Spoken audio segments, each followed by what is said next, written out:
Hi, I'm Sally Rossiter. Welcome to the third free meditation talk. I'd like to address the topic of sound with you today.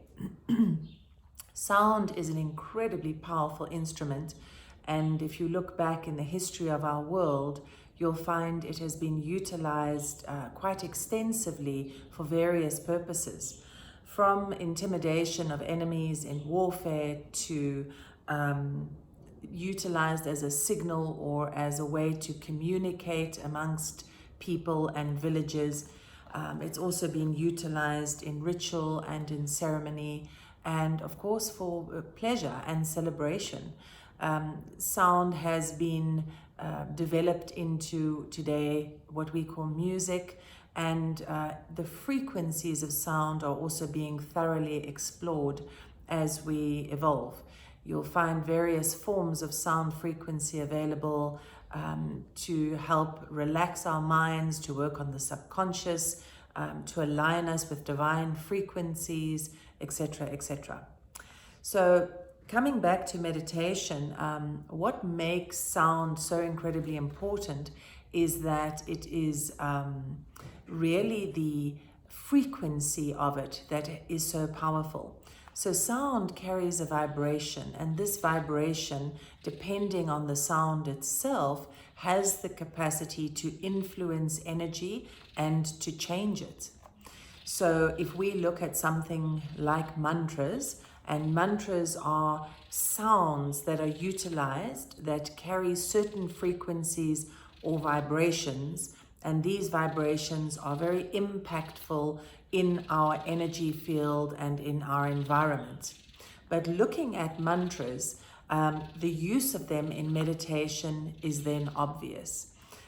Their importance is in their ability to change vibration, but also to focus our mind differently.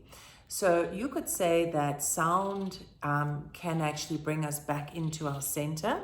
It can align us, and it can also then change the vibration in our energy field to support that alignment or that centering, if those are the sounds we are using. So not to become too complicated, but there are sounds, for example, which will help you to leave your body. There are sounds that will help to ground you, etc. If we look at the four elements themselves create different sounds, and these sounds have different effects on us and for us.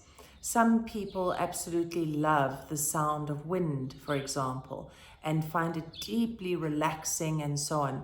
And yes, psychologically, it might be linked to a childhood memory, etc. But the sound of the wind itself is very soothing in its frequency. So when we utilize sound in meditation, we can use mantras, as we've discussed. We can also utilize,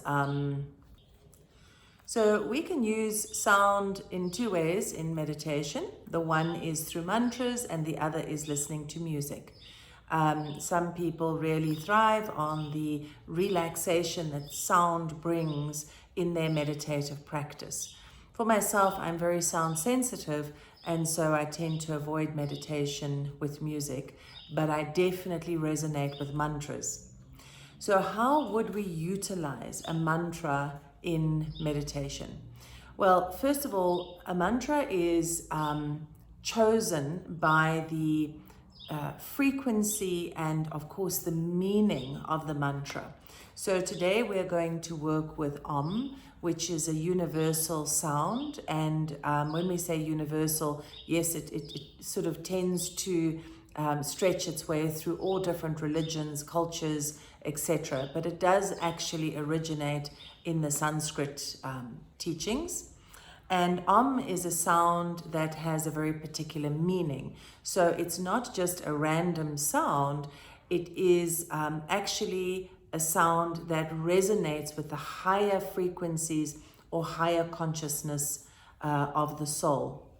It can be compared to the soul vibration prior to human incarnation, and the shall we say, the purity that is held there before we before we engage in the suffering and the joy of our human experience.